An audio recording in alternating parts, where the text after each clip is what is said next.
Монгол улсын ерөнхийлөгч Ухнагийн хүрэлцэх Орос улбаны улсын ерөнхийлөгч Владимир Путиний урилгаар авгаа эх орны дайны ялалтын түүхт 80 жилийн ойн баярын ёслолд оролцож байна. За ерөнхийлөгчийн хүрэлцэх Орос улбаны улсын нийслэл Москва хотын хүндэтгэлийн дэмжлэхээ ялалтын цэцэрлэг хүрээлэнд Монголын ард түмнээс бэлэг болгосон ялалтад тэмүүлсэн морд хөшөөнд хүндэтгэл үзүүллээ. За энэхүү хөшөөнөө дайны хүнд жилүүдэд Монголын ард түмэн зөвлөлт холбоот улсад дулаан хувцас, хүнс, агтмоор нийлүүлж хувьсгалт Монгол танкын цуваа Монгол ард нисэх онгоцны эскадрил хандивсныг бэлэгдсэн юм а. За энэ талаарх мэдээлэлд анхаарлаа хандуулна.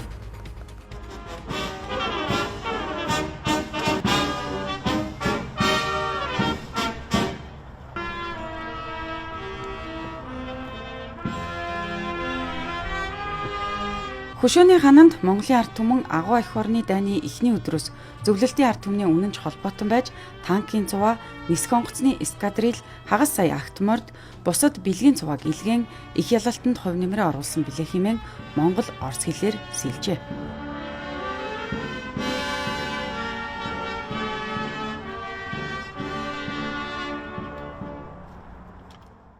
Ялалтын баяр хамтдаа сайхан оролцсон шүү дээ, тийм ээ? Тий. Хоёр эмээд одоо баяр хүргэе. Тий. Залуу насны сайхан дурсамжнууд санагдаж байна уу? Мэдэж байна. Манай Оросын холбоо Монгол морийн магтаж байсан юм аа тий. Манай дэлгэр хангасан дондогоос олон морин өгч байсан. Тэгээд би хараа 43 онд хэмжээт авч бас үндэт хэдэн сумаар хэдэн Оростой явж бас Монгол морин нүдэрүүдээ мохосоо зэрэгтэй амжилт магтаж байна гэж бас дахин агтморыг авчихсан юм аа. Зөвлөл холбоот улсын баатар армийн генерал Плеев гэж хүний нэг сайхан хэлсэн үг байна лээ.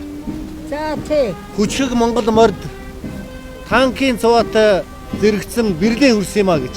Тий. Тэр манай одоо ард түмний хандуулсан одоо морд бол одоо бэрлийн хүртэл одоо хол замыг туулж агуу эх орны дайны ялалтанд хувь нэмрээ оруулсан Монголын ард түмний чин сэтгэлийн илэрхийлэл болсон ийм одоо сайхан морд байсан байгаа. Тэгээ Монгол хүн морь хоёр бол нэг амьтаа гэж манай ард түмэн ярьдаг шүү дээ. Тийм учраас Монгол хүн бас морьтойгоо хамт холдоо бэрлийн хүртэл явсан гэж одоо ойлгож байна.